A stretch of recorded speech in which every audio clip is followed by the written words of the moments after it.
Our survey of the history of the interpretation of the Tanakh brings us now to the later developments that lead to a new version of the documentary hypothesis, and specifically to that version of the documentary hypothesis that becomes the widespread accepted version and is the form in which it was most influential.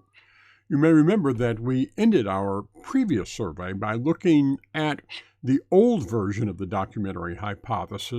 This older version of the documentary hypothesis had understood the priestly document, also known as E1, to be the Grundschrift, or the foundational document for the rest of the Pentateuch. And this view had been championed by Hermann Hupfeld and had come for a time to be accepted as the standard explanation. However, it wasn't long before other scholars began to have doubts about the date of the priestly material.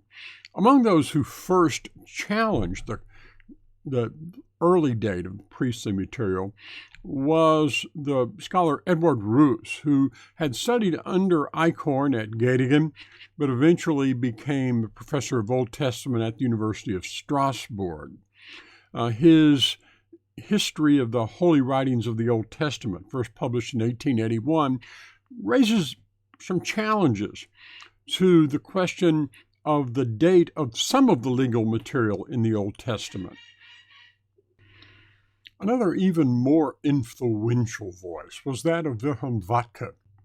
Vatke had studied with Gesenius and De Wette, as well as other scholars like Schliemacher and Hegel, and eventually taught most of his career at the University of Berlin. In several writings over the course of his career, he dealt with the question of the origins of the Pentateuch and argued that the Levitical legislation was after the exile. This would have required a fundamental rethinking of the old documentary hypothesis and was quite influential on other scholars as well. Perhaps chief among these was Karl Heinrich Graf. Graf had studied initially at Strasbourg under Reuss and had already been introduced to the idea that the legal material was later. His own treatment of the historical books of the Old Testament argued that the legislative material of the Pentateuch, and then in his later writings, all of the priestly material, was later than the exile. In fact, Graf argued that the priestly material was actually the latest part of the Pentateuch to be written.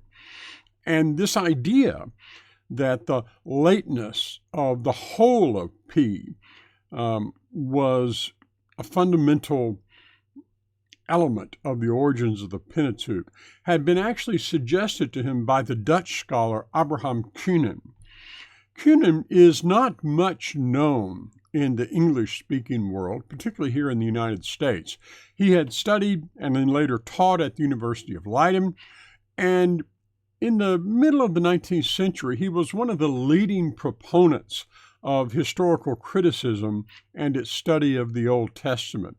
And he significantly influenced Graf and others that the priestly material was post-exilic. In his other writings, he applied the critical approach to the scripture to the prophets, and especially to the problem of the development of Israel's religion. And it's actually here perhaps where he makes his largest contribution, because Kuenen recognized that the historical critical theory could not be limited to just a discussion of how the documents or writings came about. That if the critical theory of the origin of the Pentateuch was correct, that it required a complete revisioning, a new understanding of the history of Israel's religion. In fact, if historical criticism were correct, then Israel's religion could be nothing at all like it was depicted in the Old Testament. And so in his book on Israel's religion, written in 1869, 1870, when it was published, Kuenen undertakes the task of rewriting the history of Israel's religion along the lines of the new historical critical developments. And that makes Keenan a very influential figure in European scholarship by the middle and latter half of the 19th century.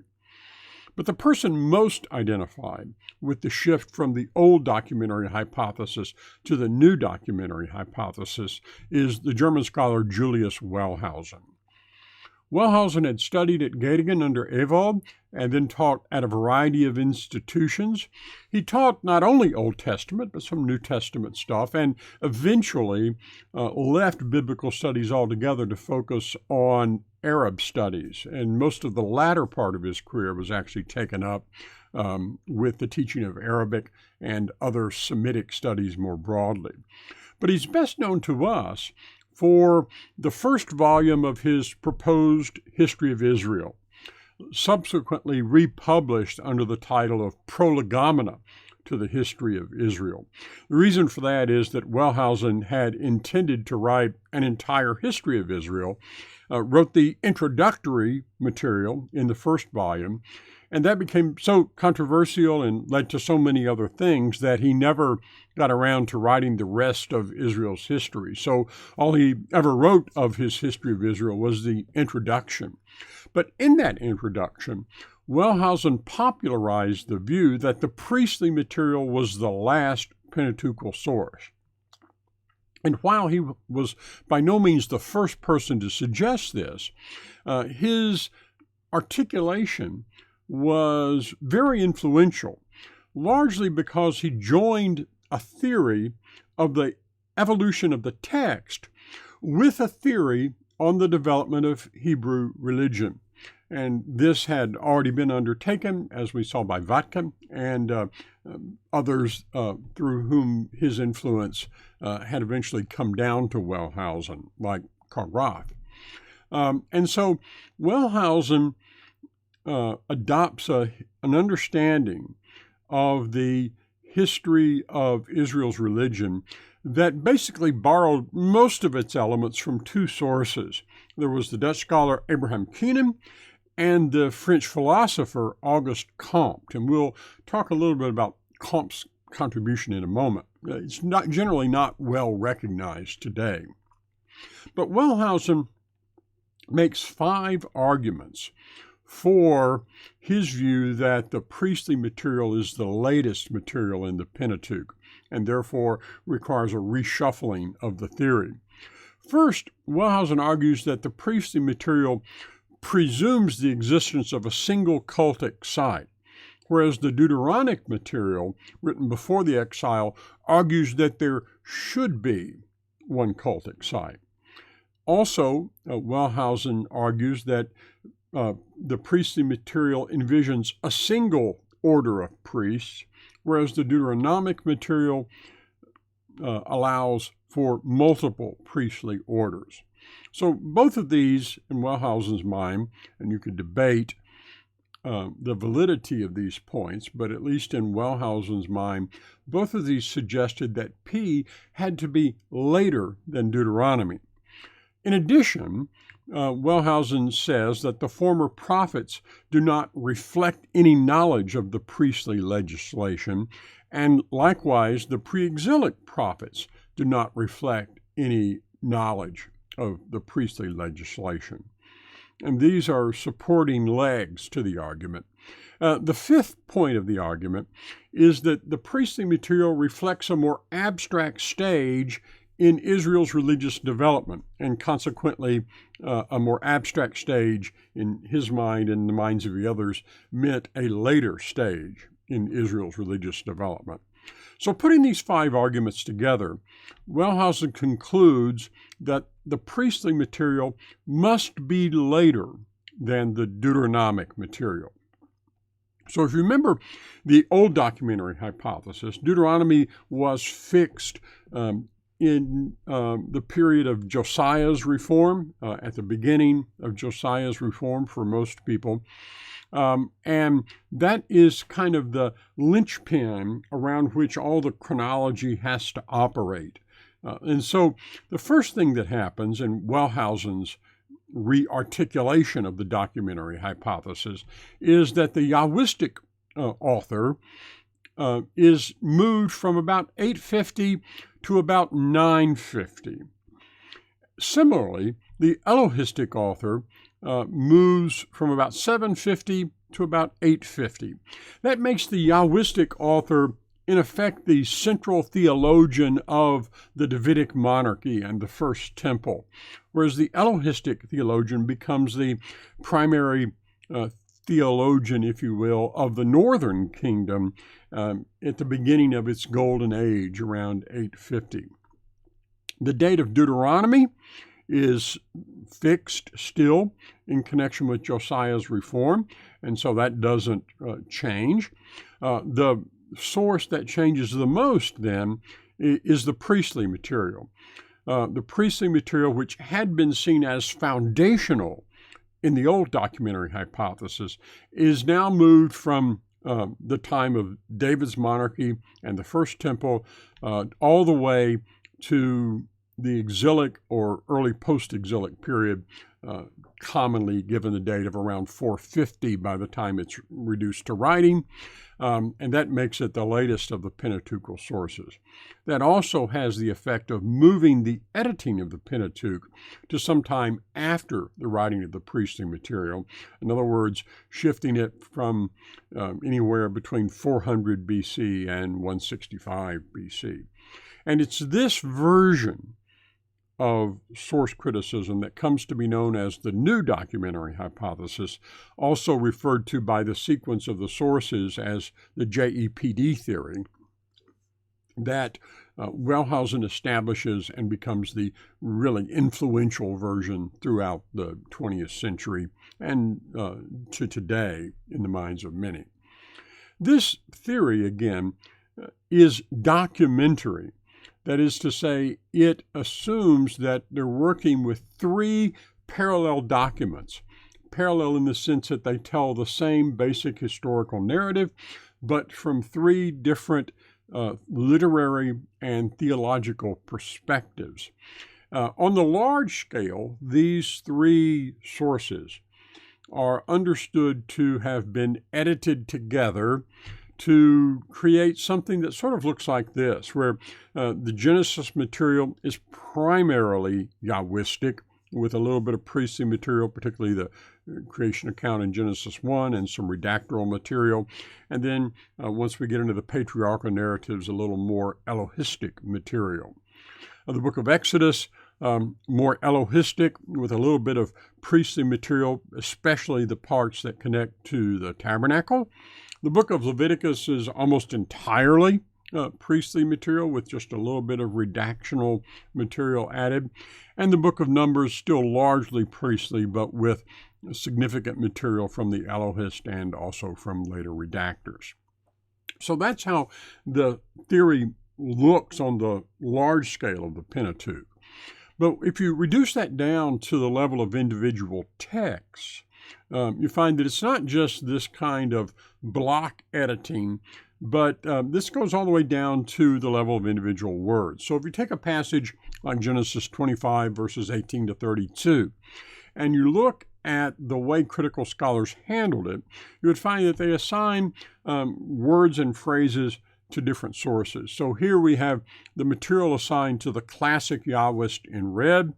The lay material, here represented in green, is in the minds of Eisfeld and others one of the other Yahwistic sources. So it's one of the predecessor sources that goes into Yahwism, or is sometimes seen as even slightly independent, but it's related closely to the Yahwistic material.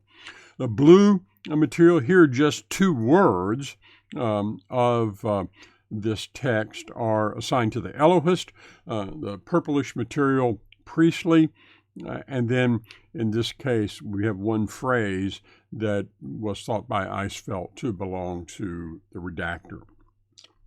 So at the level of individual text, it's sort of envisioned as a kind of cutting and pasting phrases together from these different sources to create something like the coherent narrative that we have in the final form of the Pentateuch.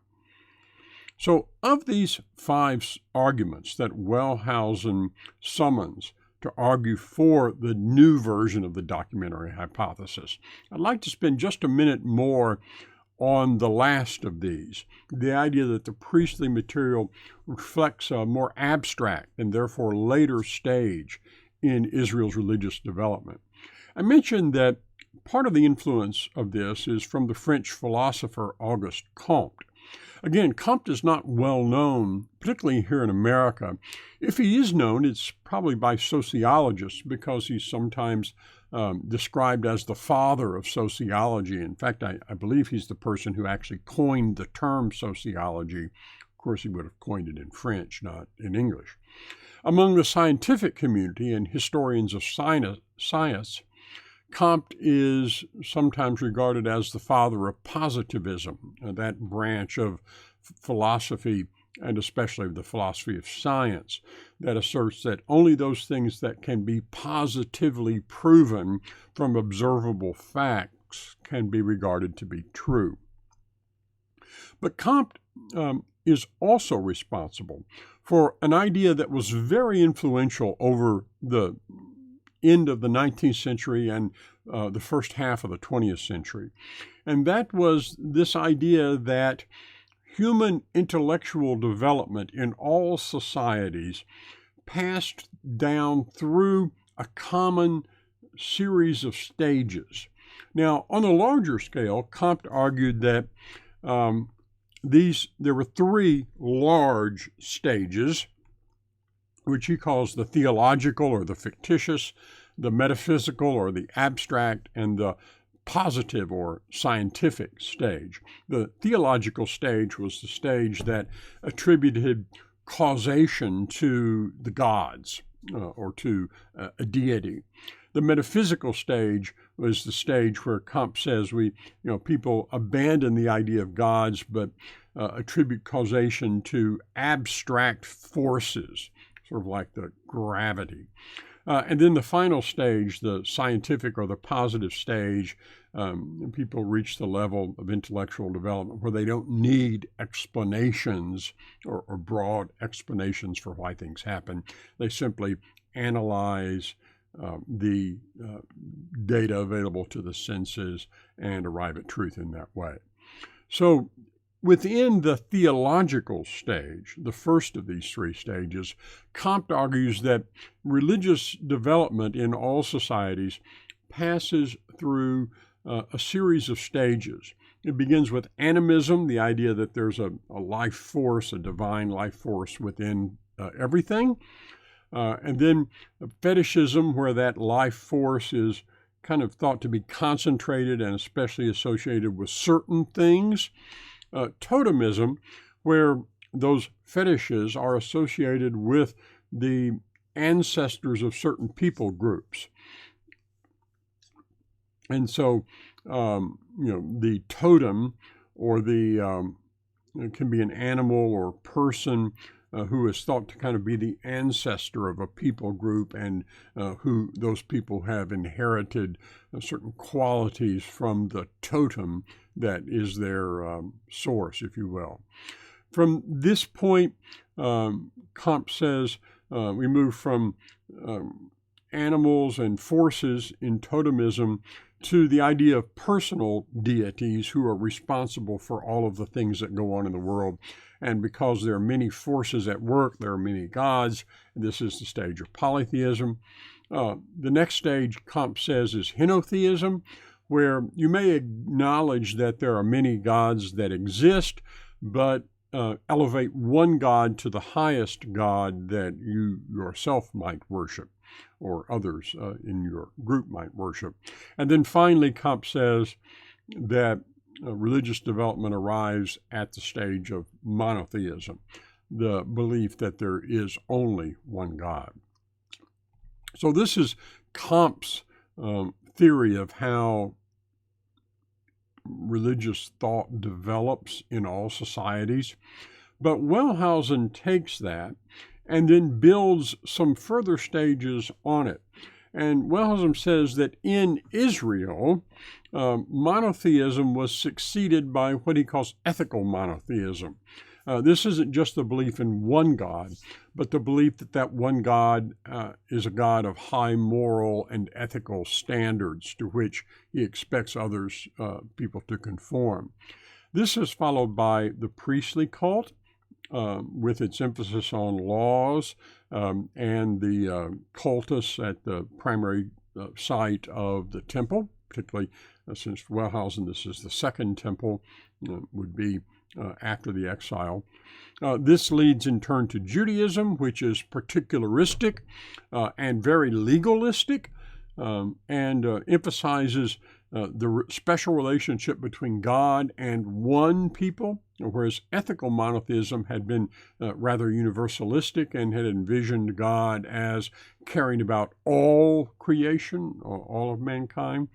And this leads ultimately to the last stage of Israel's theological development, Christianity. Now, for Wellhausen, there were fragmentary remnants of these earliest stages that could be found in the Old Testament. So the idea, for example, that Jacob at Bethel took this rock and slept with his head on it and had a dream or vision of angels going up and down, is a remnant of the idea that this rock was once kind of a fetish, that it had some divine power associated with it. So either an animistic stage or fetishistic stage. So there are little remnants like this in the Pentateuch, especially all throughout it, of these earlier stages of development. But Wellhausen holds that the Yahwistic and Elohistic writers were at the henotheistic stage, that they acknowledged the existence of other gods, but elevated one God to be the God who received the special worship of Israel. This is followed by the Deuteronomic material, which for the first time advances Israel's religion to the stage of a true monotheism that believed that only one God existed. And this then gave way over time to the ethical monotheism promoted by the prophets. And so Wellhausen and others who followed him tended to see the great prophets of the 8th century, Isaiah, Jeremiah, Ezekiel later, Micah, Amos, as the leading figures that take Israel's religion to its highest stage of religious development. And this is followed by the priestly cult that begins to develop during the exile and afterward, which sets aside this highly ethical, monotheistic, and universalistic idea of God, and replaces it with a notion of God that is concerned with the observance of laws and rules, and one that claims to have a special relationship with one particular people, namely Israel. This is in turn succeeded by Judaism, which is even more in that direction, more legalistic and more particularistic, as Wellhausen saw it. And that brings us at last to Christianity. Now, the thing to recognize here about Wellhausen's view is that this had been upward from animism to monotheism to ethical monotheism, which is the highest stage in Israel's religious development. The priestly cult and Judaism represent a retrograde or declining development. It's a backwards movement. Instead of continuing its upward trend, the particularistic and legalistic emphasis of the priestly material in Judaism draw Israel away from the highly ethical, universalistic God of the prophets. And what Christianity does then is essentially restore the religion of Israel to the highest stage of its spiritual development, that of ethical monotheism. So what Christ did was to reintroduce the notion of a ethical God who cares for all people, instead of just only caring for Israel and caring only about the sort of highly legalistic observance of certain laws and commands. And so This is what Wellhausen has in mind when he talks about the priestly material being a more abstract and later stage of development than the earlier stages reflected in the other Pentateuchal sources. By the way, this idea or this vision, this model of Israel's religious development becomes very influential. In the English-speaking world, probably the best example is a book called Hebrew Religion, Its Origin and Development, written by Osterley and Robinson. Originally published in 1930, this book continued to be, kind of a theological bestseller through the 1960s and remained in print. And for that period, Osterley and Robinson kind of give this its classical formulation in English and are very influential for several generations of biblical students in the English-speaking world. So that's a quick look at Wellhausen and how he transformed the documentary hypothesis. Before we leave it, let's just kind of summarize what the new documentary hypothesis that Wellhausen articulates look like.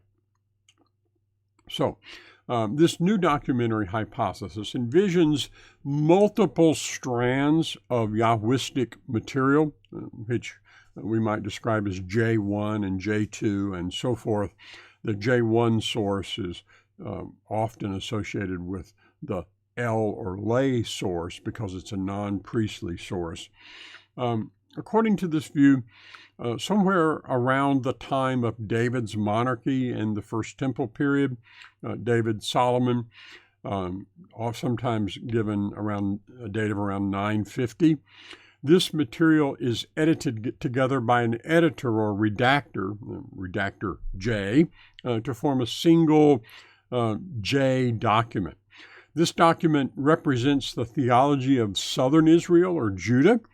It's fairly primitive in its conception of God, so God appears directly and interacts immediately with mankind. It's Davidic in focus and represents the stage of Israel's religious development at the time of David and Solomon. This is later supplemented by an alternate narrative that has a different theological perspective that we call Elohistic. So sometime around 850, a century later, there are various strains of Elohistic material out there that get edited together by a redactor. That would be the redactor responsible for E or RE. And the Elohistic material represents a conflicting theological perspective with that of the Yahwistic material. Whereas Yahwistic is Southern Judahite, the Elohistic material represents the theology of the Northern Kingdom. It has a more abstract conception of God. So God doesn't appear and interact immediately, but now it is his name that interacts, and or he appears in a cloud and things like that. Also, instead of emphasizing the central monarchy and the authority of David and later Solomon, the Elohistic material emphasizes the individual tribal traditions, and so it represents the more tribal orientation of the North as opposed to the centralized conception common in the South. At some point, exact dates are unclear here. This material from J and E get edited together by a redactor JE, to form a common narrative. Sometime while this is happening, perhaps, or slightly later, the Deuteronomic material emerges. It is written for the reform movement of Josiah, and there may have been other earlier Deuteronomic documents that are brought together by a redactor D. And so this is the theology associated with Josiah's reform. It represents an even more abstract conception of God. So now God doesn't appear in a cloud, but it is his name and so forth that are in the temple. There's an emphasis in the Deuteronomic material upon the central cult, the temple as the central place of worship. And specifically, there are a number of theological themes, like the retribution principle, the idea that if you obey God's teachings, you'll be blessed. If you disobey them, you will be cursed, that are very important in the book of Deuteronomy, and therefore are thought to be characteristic of this Deuteronomic source. In any case, at some point, probably late in the period of the exile, or before the exile or during the exile, the Deuteronomy gets added to the JE narrative, and Moses becomes kind of the link between those two. This is supplemented after the exile by the rise of a new theological perspective, a priestly one, where you have multiple strains of priestly material that are edited together by a priestly redactor, probably sometime around 450. This material is post-exilic. It represents an abstract view of God, so God is not there is no ark in the Second Temple, so God is not present in that sense there at all, but he's much more abstract. He's in heaven. If anything appears, it's merely his glory that shows up. So a very abstract view of God. There's an emphasis on the priesthood and the importance of the priestly group as the leaders of Israel's spirit's life, and also on the need to obey the law and to rightly perform the cultic rituals. Another element associated with the priestly tradition is that it's particularistic. So there begins to be in the priestly material this idea that God has chosen one people, the Israelites, to be his own favorite people. And so increasingly in the priestly period and later through the early development of Judaism, Israel's religion leaves behind the ethical, universalistic religion that it had been earlier, and now becomes increasingly focused on the particularistic and highly limiting theology that eventually becomes Judaism. So all this material is finally edited together in some final form by an editor, editor JEPD, ultimately, who would bring these together so that the Pentateuch as we have it is really a blend of all these diverse theological perspectives. And the texts are kind of all melded together. So it becomes the primary task of the interpreter to sort out these various threads and their historical roots, and to place these ideas and the texts that represent them in a proper historical framework. So that represents a brief summary of the conceptual model that is reflected in the documentary hypothesis, especially the new documentary hypothesis as articulated by Wellhausen. Before we leave this, let's spend just a moment thinking about how these ideas were spread in Europe and especially here in America. So, I mentioned Abraham Keenan already, this professor at the University of Leiden in Holland. Keenan wrote extensively both about the Pentateuch and the prophets, and had influence not only on German scholars, but also and especially on an English scholar by the name of William Robertson Smith.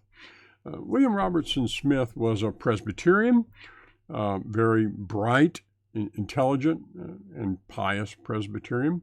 He finally was appointed an instructor at the Aberdeen Free Church College, where he began his teaching career. He had been considerably influenced by Abraham Keenan and received a commission to write several articles for the Encyclopedia Britannica.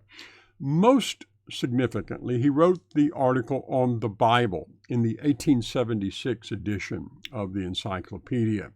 And in this article on the Bible, in the 1876 edition of Encyclopedia Britannica, Robertson Smith spells out in a popular form to a wide audience across England and the English-speaking world the views that had been developing in Germany and in the Low Countries of the origins of the Pentateuch. And this placed him, in both a controversial position and also a highly influential position in British intellectual life. He was challenged in terms of his teaching, which eventually led to his dismissal from Aberdeen Free College. He ultimately became an editor with Encyclopedia Britannica, and he was also later appointed to a teaching position at my alma mater, Cambridge University. He taught Arabic, later becoming a full professor of Arabic, and also becoming the university librarian. So very influential through a number of writings, and also because of his association with an Oxford scholar, Samuel Rolls Driver. Now, Driver is probably best known to us today as the D in BDB, the Brown Driver Briggs Hebrew Lexicon, because he was primarily a linguist, and he was the Regius Professor of Hebrew at Oxford University. With the British churchman, highly respected churchman A.F. Kirkpatrick, Driver publishes a series of essays under the title of The Higher Criticism in 1912. And this, on the heels of Robertson Smith's popularizing of the documentary hypothesis, kind of sets the academic seal of approval on criticism in England. And after the time of Driver, it was almost universally accepted as the appropriate explanation for the origins of the Pentateuch in academia in Britain. In America, the most influential person in the transmission and spread of historical critical thought is the scholar Charles Augustus Briggs.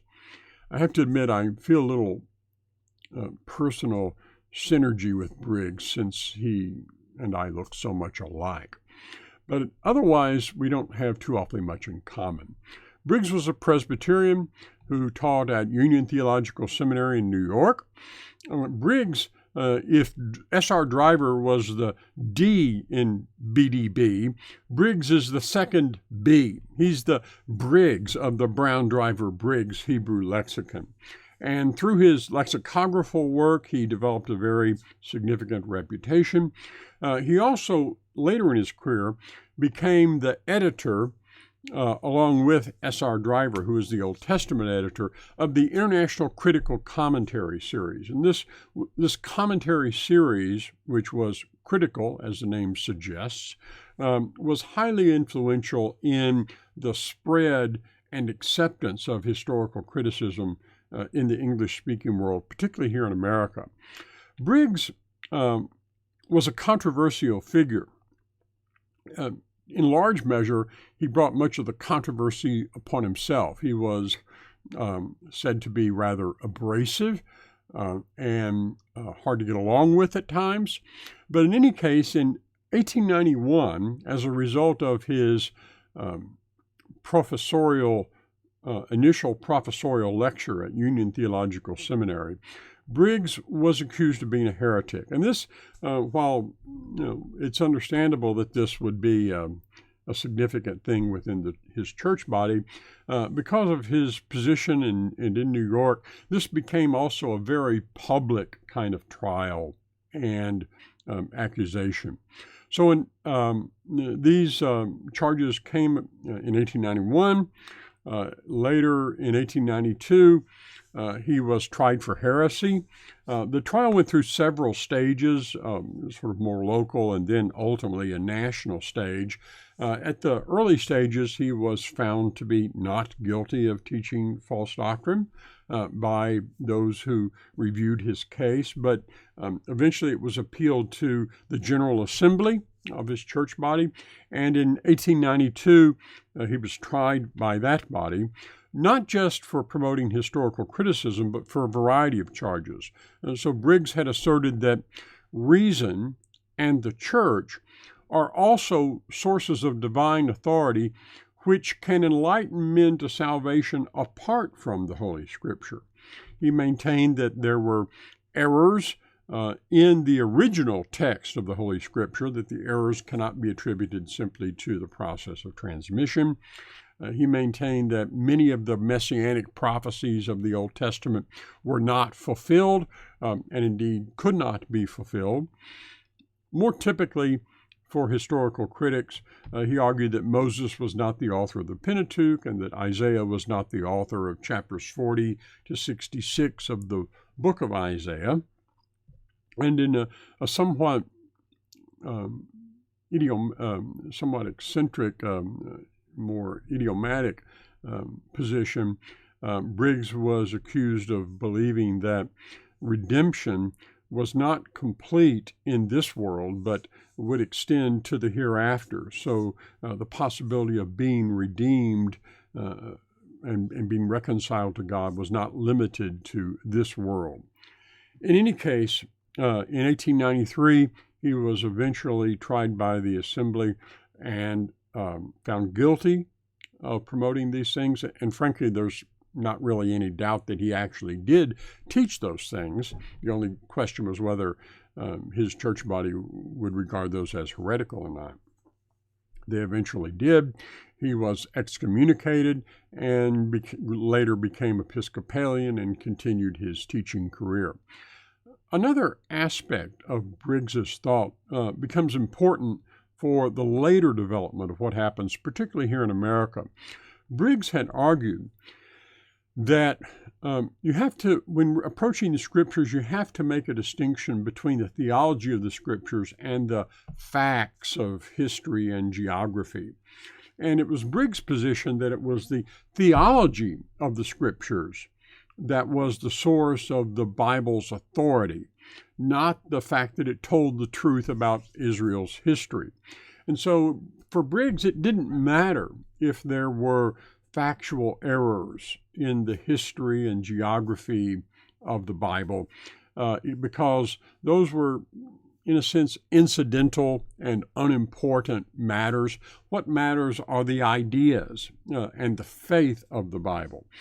And the reason this is important is it sets the stage for what becomes one of the most important theological movements in American Christianity in the 20th century. That's known as the biblical theology movement. And we're not going to deal with the biblical theology movement here in any detail. But the biblical theology movement was an attempt by those who adopted historical criticism to continue to find some value in the Bible. And they did this by following Briggs' lead in distinguishing the theology of the Bible from the history and the factuality of the biblical specific claims. And so, like Briggs, the biblical theology movement tried to have the theology of the Bible without, in effect, the words of the Bible itself. So this was an important foundational influence that Charles Augustus Briggs had in American Christianity in the 20th century, in addition to being one of the leading figures who contributed to the spread of the documentary hypothesis in American Christianity. So that's a quick look at the development of the new documentary hypothesis through Wellhausen and those who followed him, and its spread in Europe and here in America.